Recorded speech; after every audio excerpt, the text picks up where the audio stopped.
In the 1840s, that's when all this package express started up. And Herndon was the first guy, but here's Adams in 1840, securities, documents, and so forth. And they actually had an international business, as you can see here. They were moving things on ships to England and back. Okay, this is a Butterfield stage, if I remember correctly.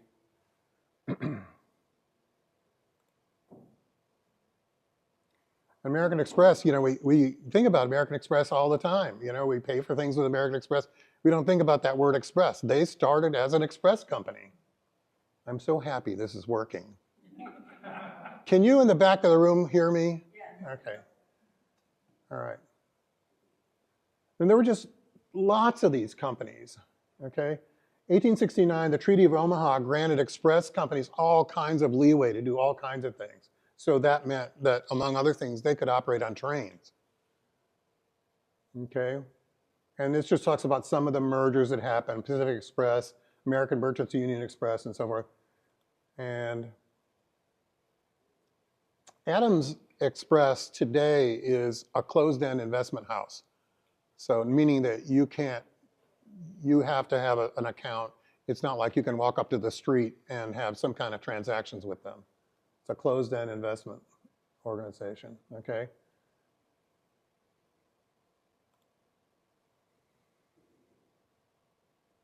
It's one of the big three companies. Oh, I didn't mention about the Pony Express. So it didn't have much to do with any of this except it proved that you could move packages quickly across the United States. It was just a financial failure, and it only lasted about 2 years. Okay, Denver and Rio Grande had its own express company. And these all just kept trading back and forth, so the names just changed really rapidly. I love this hat badge. That is a United States Express Company badge, and I saw one recently sell for $1,100. So, Wells Fargo, I have one of these. And you'll see these for sale, these Wells Fargo boxes, and I would say 90% of the ones I've seen are fake.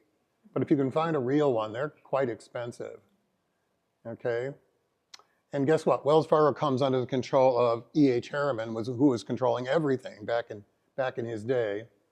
So just great old photos. There's a Wells Fargo wagon. Wells Fargo had its own armored service, if you remember. It was taken over by Loomis. You still see the Loomis armored trucks around. This is Southern Express. This is a Norfolk Southern McKean car, the original Norfolk Southern, the one that ran up in northeastern North Carolina and southeastern Virginia. I have a program about McKean cars, by the way. It's probably a little too far off in the weeds for most people. But Henry Plant was behind the Richmond and Danville Railway, and he was behind Southern Express, Adams Express. This is one of those signs I was talking about. Remember I said Adams had the Union as a paymaster and the Confederacy as a paymaster? Look at this sign. I mean, the emblem is exactly the same. It just says different words on it, that's all. During the war, did the two express companies actually change packages? If I want to ship something to Mississippi, I could take it to... They interchanged packages, yeah. Okay. Yeah, they weren't even trying to hide it. Okay. I guess they changed the name for the tourists. The people that weren't paying a lot of attention. So, but the people high up in government, in the Confederacy and the Union, the generals, everybody knew what was going on. It was a very shallow sort of disguise. And this is where we start talking about the train robberies. And if somewhere you all have seen this movie, The Great Train Robbery, 1903, it was one of the first motion pictures. And that popularized all of this. So these are all wanted posters from the Library of Congress. This guy's robbing the American Railway Express Company. Some of them even wrecked trains. There are two very famous train wreck robberies that are really, really weird. And you may be aware of at least one of them. In 1939, somebody wrecked a train. It wasn't a robbery, it was just a train wrecking. somebody wrecked a train near Harding, Nevada, which is in eastern Nevada in the middle of nowhere. And what they did is they used a rail jack. They picked up the rail, pushed it over, and re-staked the rail back down again. And the city of San Francisco came through about 30 minutes later and went through a bridge and dropped down into a culvert, a dry wash. And the engines and the first car made it across, but a bunch of other cars didn't. And the first car over that was a passenger car was a crew car, and several of the crew members were killed. And they investigated that. They interviewed 93,000 people. And they think they might know who it was that did it, but the guy had died in 1955. But that is still an open case. You might remember this one, though. In 1995, in Arizona, the Sunset Limited was coming across a dry wash. Somebody had rail jacked one of the rails, moved it over, staked it back down again. Train went into the culvert, and part of it went across. The rest of it went into the culvert. And there were several people killed with that. And that's still an open case. They don't know who did that. Identical methods, though. And they think both of the perpetrators were rail workers because they knew what to do. So how weird. And I actually talked to one of the Southern Pacific detectives about that years ago. And he wouldn't talk about it. That's how touchy it was. So very interesting. So they're looking for these guys. And that's Joe LaForge right there, the guy with the white hat. Okay, so he's a real guy. The Pinkertons, and these are the Pinkertons. That's the big guy, Billy Pinkerton, right in the middle. Okay, wanted posters. These are all Library of Congress posters. And then they start hiring their own cops. Okay, by 1920, all these private cops are all gone. And then this is when the big changes start coming along. The railway express companies are forced to disclose what the real costs are and what the real charges are and so forth. They didn't like that. Then the Parcel Post Law in 1913 that we talked about, and then nationalization of the railroads in 1918. Okay, and this talks about which companies still existed at the time. And this is when American Railway Express was formed, ARE. This is a package slip from the Greensboro train station from 1864. And there you see the name of the company, Southern Express Company. That was part of Adams Express. It was a creation of the Civil War. Okay, this is a map of the Southern Express Company. You can see everything is on it. I don't know that Burlington's on it, though. Yeah, I guess it is. This is interesting. So we were in the TVRM, Tennessee Valley Railway Museum last year. We go down periodically to do some archives work because that's where the Southern Railway Historical Association keeps all of its records. And going through a box, we found this. This is the logo of the Southeastern Railway Express Company. And you're aware, of course, that the swastika was used for a lot of other purposes before the Nazis took it. So Southeastern Railway Express changed their logo after the Nazis came along. But we found this, it was a perfect condition folded poster in a box. So, like I said, the Railroad Express companies are held in trust, 1920, that's all released, but ARE is not split up. Here's an ARE Express agency van. Okay, neat old trucks. This is a white truck, the White Truck Company, which is now owned by Volvo. This is the Air Division. This picture is actually, this is a Railway Express picture. This was taken at the Greensboro Airport, which I think it used to be called Lindley Field. Is that correct? Yeah, anyway. And the assets of ARE transferred to REA. And again, they had to take anything and everything, like I said. 27,000 communities. There was some kind of a Railway Express agency person. Okay, they had a refrigerated service also where you could send meat and whatever else, vegetables and so forth on their cars. Okay, and again, they got stuck with a lot of traffic that was just not desirable. Okay, like this. Do you want to ship cars? I mean, this is how it was organized. REA paid its own expenses, and the profits, if any, were split up amongst the railroads. This is an ideal terminal design where the packages would come in and out. I think this one is, yeah, this is in Savannah. This is an interesting truck. This is from the 50s. And the body would raise and lower to facilitate loading easier. So they were thinking, they were getting designs out there.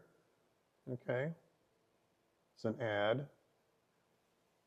I really like these old pictures. You get to look at the towns and the vehicles, and some of them are really, really small. There's a Railway Express truck right there on the Missouri Pacific. This is my hometown. This is the Erie Railroad Station, and look at all the express company trucks, because that's where the REA was. It was in the Erie building. Okay. Binghamton, yeah. Yeah, do you know it? Sure. This is out in the middle of Iowa, 61 Ford. There's a Rambler. We all know those cars because we all grew up at that time. And I love this picture. This is, just out in the middle of nowhere. Okay, so this is the N&W station in Bluefield. Steve, you ought to know this. These are all pictures off the N&W Historical Society website. Just really cool old pictures. This was also an area in these towns of activity. You came to pick up your stuff, you dropped off stuff, you met with your neighbors, you sat on the deck and you yacked about what's going on in town and so forth. It's a sort of a community center. Okay, shipping blood for the Red Cross, radioactive materials for Oak Ridge National Laboratory. This is an example. This car was a lot like the one that we owned. I'll show you a picture of the one we owned in a moment. This was a heavyweight car, and ours was a lightweight car. This one had the ribbed roof. Okay, express cars. Some were shorties. That's a 60-footer. That's the typical layout. This was a troop sleeper that was converted. You can see where the windows were when it was a troop sleeper. This was our car. Okay, the round roof car, and we had tables inside. The passengers would come in, buy whatever snacks they wanted and things like that.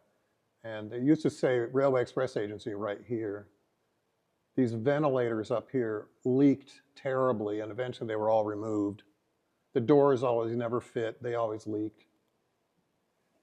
Okay. This is a Southern Express car. That's what the inside of them looked like. It was, just a utilitarian kind of interior.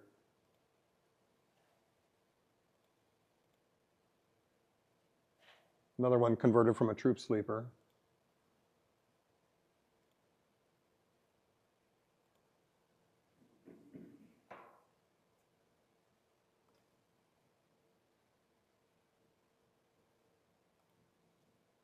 They always had advertising on the side.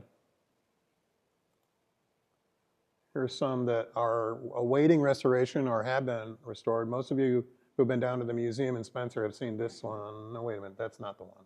Never mind. This is the one that's in Spencer. It's a 39 Chevy. It's in beautiful condition. Hippies used to buy these and live in them. Some toys. It's a Danbury Mint Model T Ford. And then this just goes into the decline of the company like we were talking about. It just, too many things sabotaged Railway Express, like I said, including its own management. So by 1969, they became REA.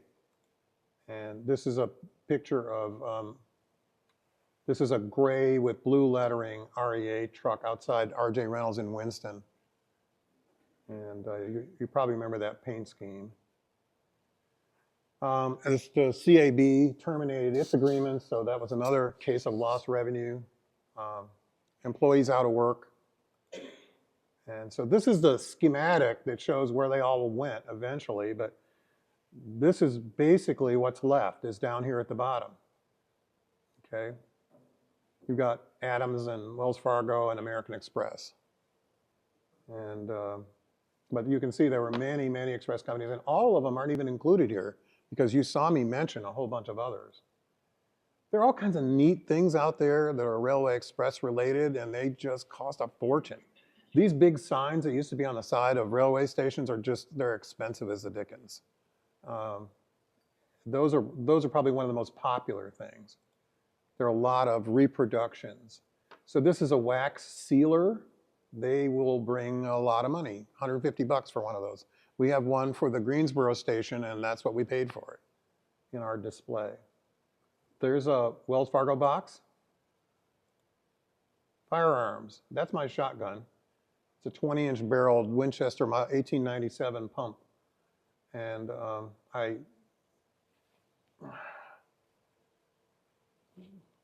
I got a steal on it, that's all.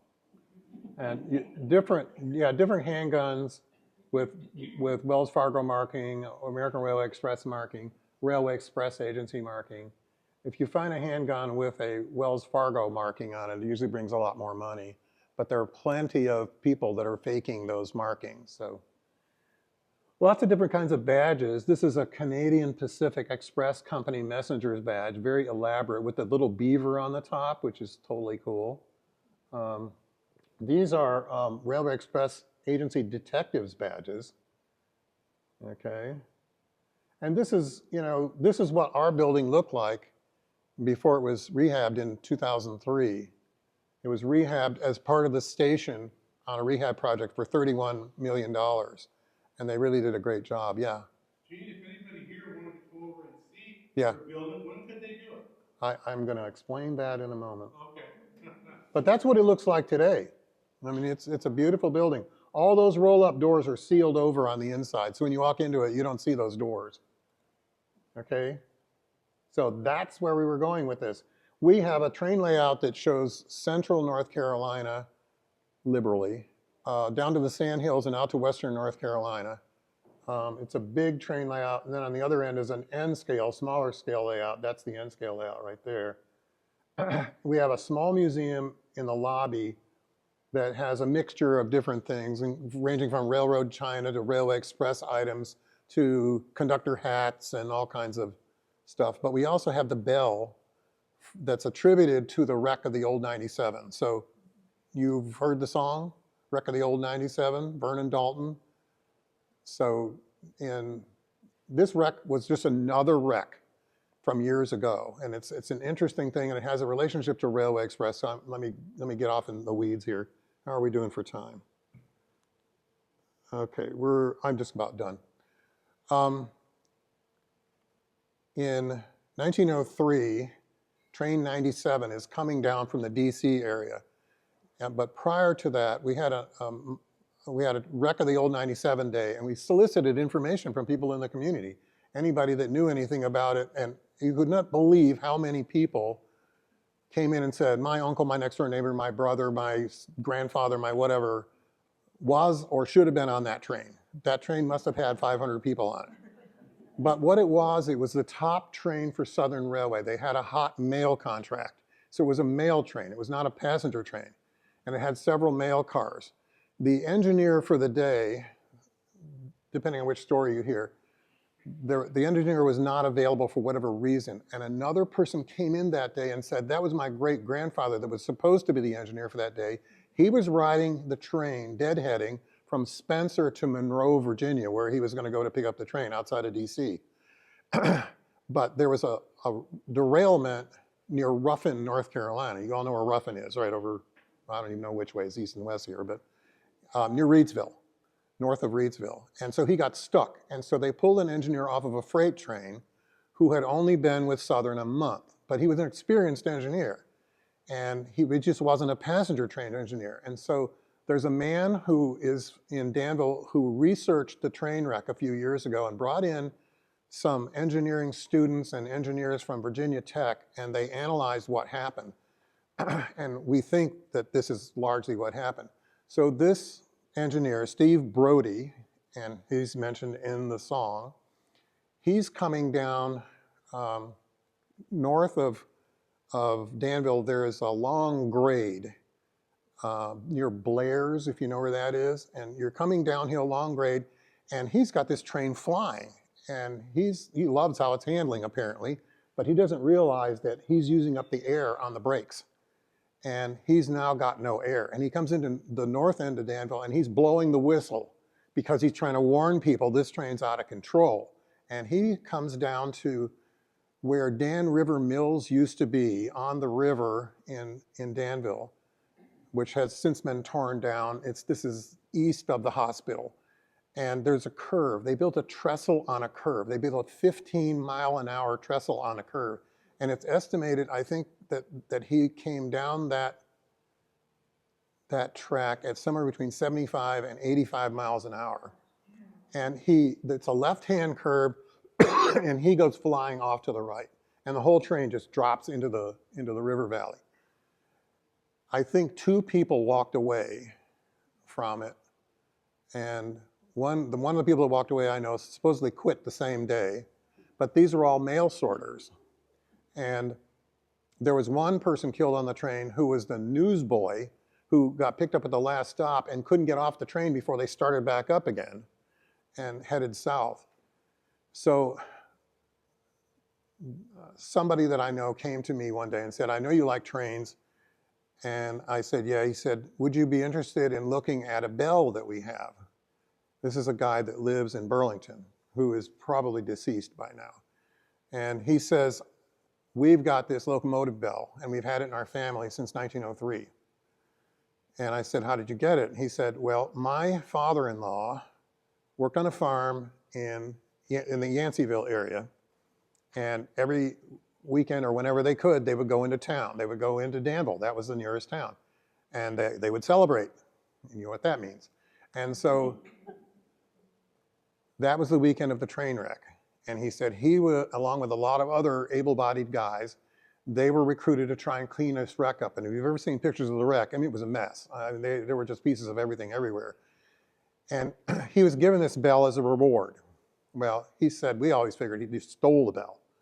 And they brought it home and used it as the farm bell. And we have pictures of it up on a post being used as the farm bell. And he said, we used to shoot at it with 22s and there are dings in it. And he said, that's where this bell came from, and I eventually inherited this bell. Make a long story short. And one of the reasons why he came to me about this bell is he wanted us to see if we could research whether or not it really came from that engine. And we've never been able to establish it. And we've talked to them at the Southern Railway Historical Society, and what we're looking for is a piece of paper that says that engine was repaired, and it served until 1930. So we wanted to find the repair sheet and see that they replaced a bell, but we never could find anything. And so that's what we've got this bell on display. So that's our most famous thing. So if you want to come there, we will not only let you look at the bell, we will let you ring the bell. And I want to tell you, it's a big bell, and you better stick your fingers in your ears because it's loud. So anyway, it's where you face the train station. It's the building on the immediate right. And there's parking right there. There's a sign, and if we're open, it says open, neon sign that says open. Come on in, we're there all day Saturday and Sunday afternoon from 2 to 5. And if you want to have a personal tour, contact me through Dutch, and he'll get in touch with me, and I will arrange that. So that was longer than I had hoped for it would be, but at least we got this thing running.